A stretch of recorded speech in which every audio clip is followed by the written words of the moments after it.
Catatan Wakil Presiden Republik Indonesia.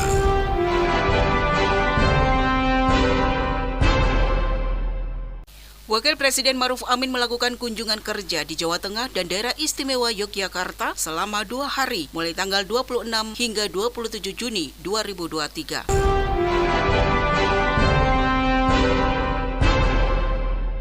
Wakil Presiden Ma'ruf Amin menegaskan bahwa tahapan pemilu 2023 tidak terganggu oleh kegiatan apapun termasuk penyelenggaraan Piala Dunia U17.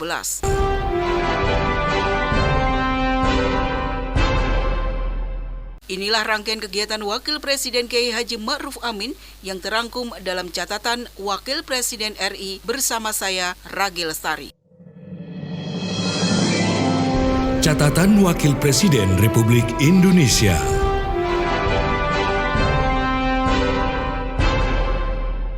Selasa 26 Juni 2023, Wakil Presiden Ma'ruf Amin didampingi oleh Ibu Wuri Ma'ruf Amin beserta rombongan terbatas melakukan kunjungan kerja ke Jawa Tengah dan Yogyakarta. Agenda pertama adalah menghadiri panen raya udang Faname di tambak udang berbasis kawasan atau TUBK di Kabupaten Kebumen, Jawa Tengah. Rombongan berangkat dari Lanut Halim Perdana Kusuma pukul 13.00 menggunakan pesawat kepresidenan Boeing 737-400 TNI Angkatan Udara menuju Bandar Internasional Yogyakarta dengan durasi tempuh sekitar 1 jam. Setelah tiba di Bandara Yogyakarta, istirahat sebentar dan langsung menuju acara utama, yaitu di Tambak Udang Berbasis Kawasan atau TUBK Kabupaten Kebumen, Jawa Tengah.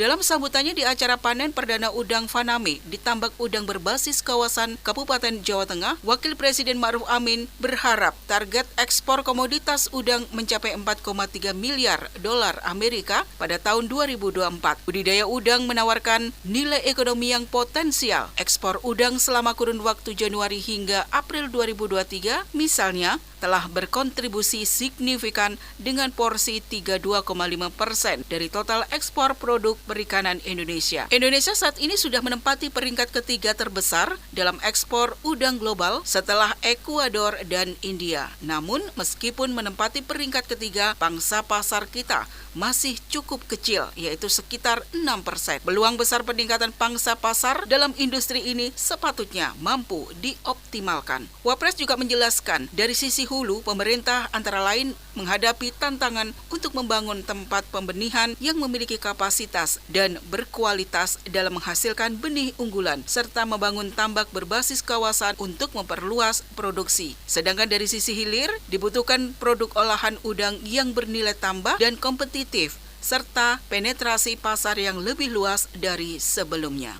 Ekspor udang selama kurun waktu Januari sampai dengan April 2023 misalnya telah berkontribusi signifikan dengan porsi 32,5% dari total ekspor produk perikanan Indonesia. Indonesia saat ini juga menempati peringkat ketiga terbesar dalam ekspor udang global setelah Ekuador dan India. Namun meskipun menempati peringkat ketiga, pangsa pasar kita masih cukup kecil, yaitu hanya sekitar 6%. Peluang besar peningkatan pangsa pasar dalam industri ini sepatutnya mampu kita optimalkan. Jika budidaya udang berhasil, kita harapkan target ekspor komoditas udang ini bisa mencapai 4,3 miliar dolar Amerika pada tahun 2024 dapat direalisasikan.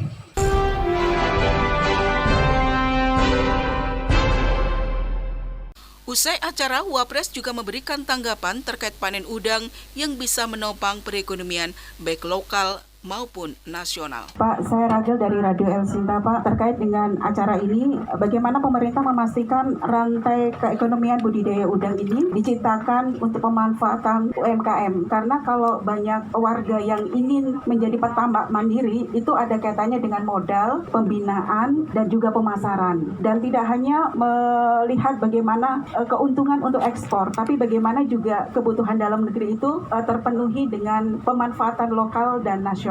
Kalau untuk membantu UMKM, memang pemerintah sudah menyediakan KUR ya, untuk bisa mendapatkan permodalan yang dengan mudah. KUR itu kan ada yang untuk kecil, ada untuk UMKM, memang untuk UMKM yang bisa bukan hanya pertanian tapi juga untuk pertambakan termasuk udang. Dan juga kita harapkan nanti untuk bimbingan teknis ya dalam bentuk yang mungkin tidak sebesar ini ya, tapi budidaya masyarakat.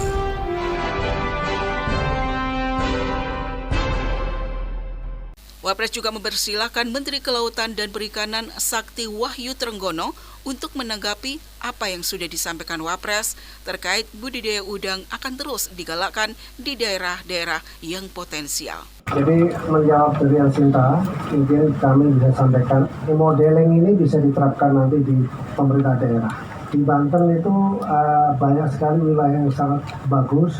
Menurut saya lahannya pun lebih bagus di Banten dibanding yang sini. Di sini begitu bagus apalagi di Banten. Saya sampaikan kepada beliau bahwa kalau pemerintah daerah mampu membangun infrastruktur, di antara kemudian lahan yang dimiliki oleh masyarakat, maka infrastruktur itu memang sebaiknya dilakukan oleh pemerintah. Dalam hal ini bisa jadi juga pemerintah daerah. Dan infrastruktur itu yang paling penting untuk mencapai best practice tadi, supaya produktivitasnya bisa mencapai 40 ton.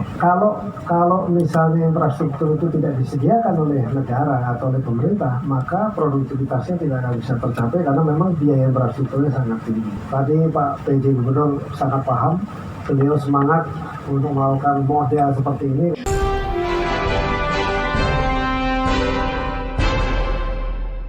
Federasi Sepak Bola Internasional atau FIFA secara resmi menunjuk Indonesia sebagai tuan rumah Piala Dunia U17 2023. Penyelenggaraan ajang sepak bola bergengsi ini diagendakan digelar tanggal 10 November hingga 2 Desember 2023. Wapres mengaku bersyukur Indonesia dipercaya sebagai tuan rumah penyelenggaraan Piala Dunia U17.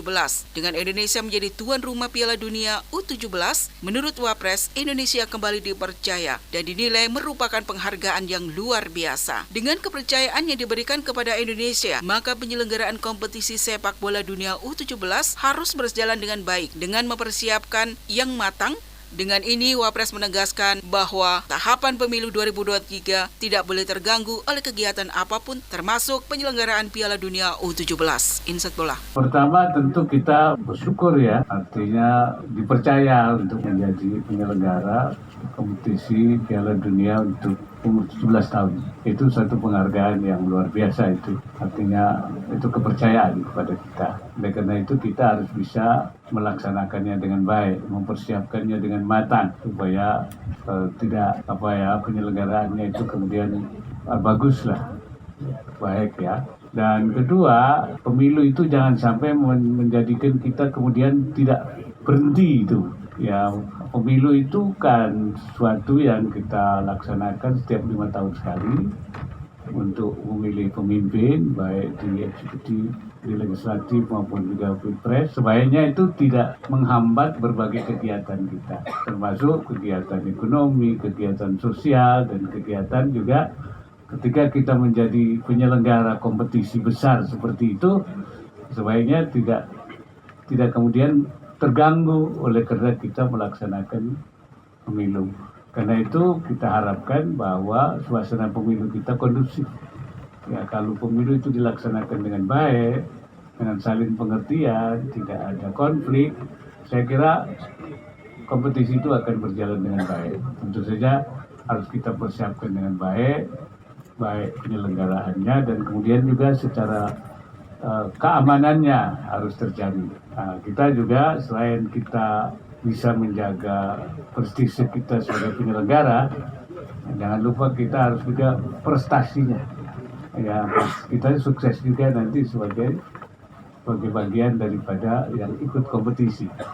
Nah, itu sekaligus ini ajang kita untuk event internasional. Jadi kita membiasakan diri untuk kemudian berkompetisi di tingkat dunia.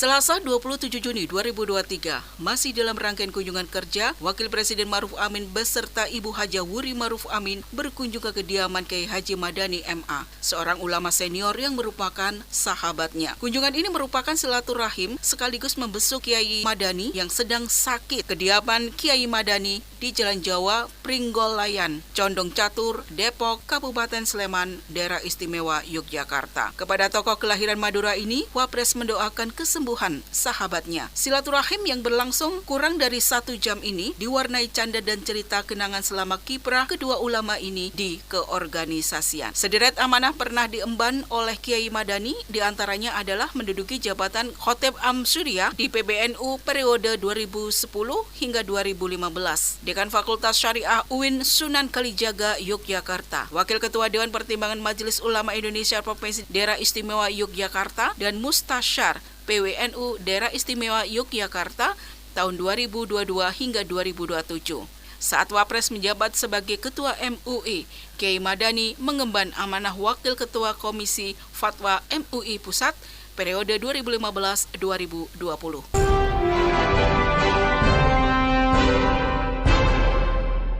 Usai membesuk Kiai Haji Madani MA, Wakil Presiden Ma'ruf Amin didampingi Ibu Wuri dan rombongan terbatas melakukan kunjungan kerja di Pondok Pesantren Hajar Aswad di Ngawen, Kabupaten Gunung Kidul, Daerah Istimewa Yogyakarta. Saat kunjungan ke Ponpes Hajar Aswad, Wakil Presiden Kiai Haji Ma'ruf Amin mendorong para santri lulusan pesantren yang memiliki minat terhadap bidang studi tertentu untuk memanfaatkan program pemerintah tersebut sehingga mampu belajar ke perguruan tinggi. Karena selain menerapkan program wajib belajar 12 tahun, pemerintah juga mendorong para lulusan SMA atau sederajat untuk melanjutkan pendidikan formal ke jenjang perguruan tinggi. Sejumlah program telah disiapkan dan berjalan untuk meningkatkan minat pelajar mengenyam pendidikan yang lebih tinggi, diantaranya program beasiswa di dalam maupun luar negeri. Wapres berharap dengan adanya sejumlah program pemerintah dan dana sosial yang digulirkan akan dapat membantu para santri melanjutkan pendidikan mereka. Untuk bisa melanjutkan ke perguruan tinggi, memang pemerintah sudah ada lembaganya ya, yaitu LPDP, Lembaga Pengelolaan Dana Pendidikan, dan itu juga menyangkut semua, ya bukan hanya perguruan tinggi umum, tapi juga perguruan tinggi agama, dan Kementerian Agama juga mempelopori itu untuk melakukan pemberian beasiswa kepada mereka yang melanjutkan ke perguruan tinggi. Selain itu, seperti tadi dikatakan, Basnas juga ya tiap tahun juga menganggarkan. Tahun kemarin 2.500, sekarang 5.000 santri. Jadi ini ada beberapa sumber pendanaan yang untuk mendorong para santri bisa melanjutkan. Jangan sampai karena kesulitan dana itu kemudian tidak bisa melanjutkan. Bahkan waktu saya ke Mesir, Basnas juga memberikan 390 beasiswa untuk mereka yang kuliah di Al-Azhar Mesir.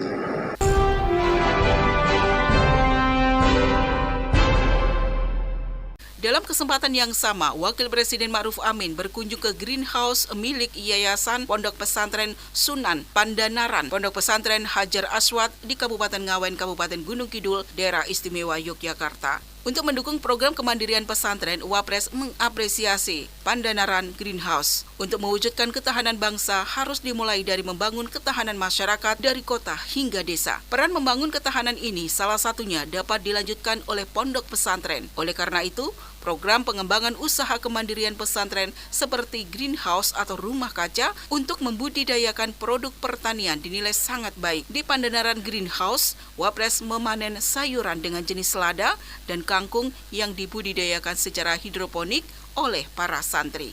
Ini cabang dari pesantren Pandanaran yang di Jalan Kaluran, dan sekarang tempat ini ada tempat tahfidz perempuan ya, hafal Quran perempuan, dan secara khusus di tempat ini ada kegiatan yang sifatnya pemberdayaan ekonomi. Seperti tadi saudara lihat, itu ada greenhouse equity ya, yang perpaduan antara sayur mayur dan ikan.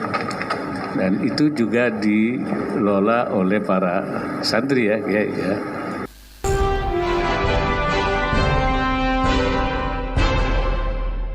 Dugaan pungli di rutan KPK, Wapres minta pemberantasan korupsi harus dituntaskan. Dewan Pengawas Komisi Pemberantasan Korupsi mengungkap temuan dugaan praktek pungutan liar di rumah tahanan Gedung Merah Putih KPK. Diduga ada puluhan petugas rutan yang menerima pungli hingga mencapai 4 miliar rupiah. Menurut Wapres, praktek korupsi itu terjadi di lingkungan KPK yang artinya berada di mata sendiri. Untuk itu menurutnya penting bagi lembaga anti rasuah untuk membersihkan internalnya sebelum melakukan penyelidikan di tempat-tempat lain. Saya kira kita sepakat untuk memberantas korupsi ya melalui jalur yang sifatnya itu pendidikan, kemudian juga melalui penindakan ya. Oleh karena itu dimanapun ada korupsi ya supaya terus apalagi itu di rutannya KPK, artinya di matanya sendiri ya.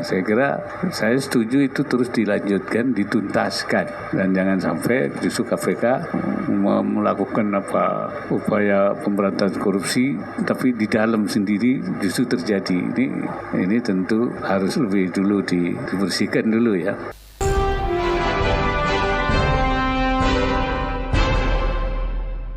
Wakil Presiden Ma'ruf Amin pada Idul Adha 1444 Hijriah melaksanakan kurban sapi di Masjid Istiqlal. Sapi jenis limosi dengan berat 1.154 kg ini berada di Masjid Istiqlal dan diterima oleh Kepala Bidang Sosial dan Pemberdayaan Umat Masjid Istiqlal yang juga sebagai Badan Pengelola Masjid Istiqlal Laksma TNI Purnawirawan Asep Saipuddin pada hari Selasa 27 Juni 2023. Secara resmi, sapi tersebut diserahkan langsung oleh Wapres usai menunaikan salat Idul Adha di Masjid Istiqlal kepada panitia kurban pada Kamis 29 Juni 2023. Selain di Masjid Istiqlal, Wapres juga menyerahkan 56 hewan kurban sapi di seputaran Jakarta, Bogor, Depok, Tangerang, dan Bekasi dengan berat rata-rata 800 kg dan 10 ekor kambing.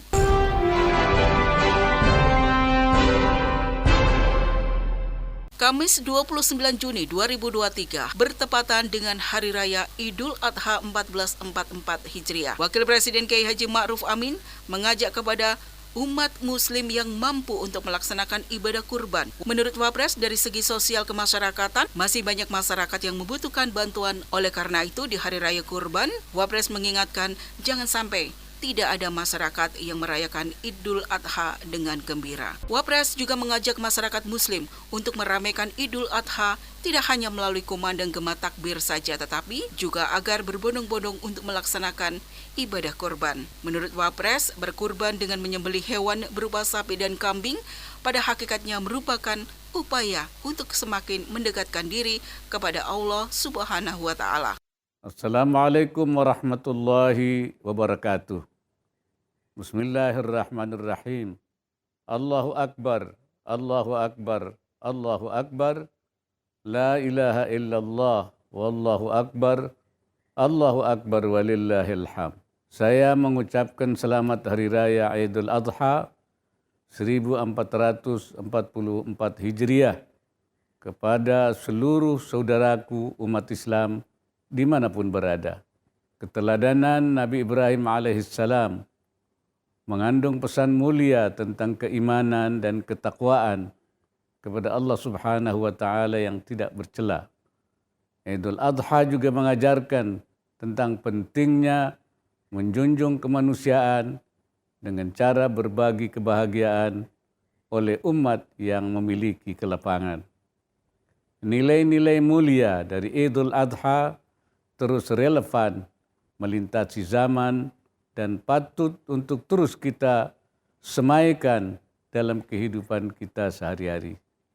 Keteladanan Nabi Ibrahim alaihissalam kepatuhannya kepada Allah Subhanahu wa taala dan keikhlasannya untuk berkorban sepatutnya menginspirasi kita untuk menjadi muslim yang utuh, mengamalkan perintah Allah sepenuh hati demi kebaikan diri sendiri, masyarakat, bangsa dan negara. Sekali lagi saya ucapkan selamat Hari Raya Idul Adha 1444 Hijriah. Mari kita rayakan Idul Adha tahun ini dalam kesederhanaan dan rasa syukur yang khidmat, seraya tetap menyalakan semangat untuk membantu sesama. Wallahul muwaffiq ila aqwamit thariq. Wassalamualaikum warahmatullahi wabarakatuh.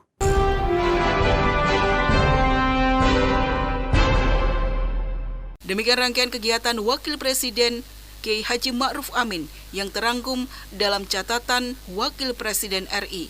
Saya Ragi Lestari melaporkan. Catatan Wakil Presiden Republik Indonesia.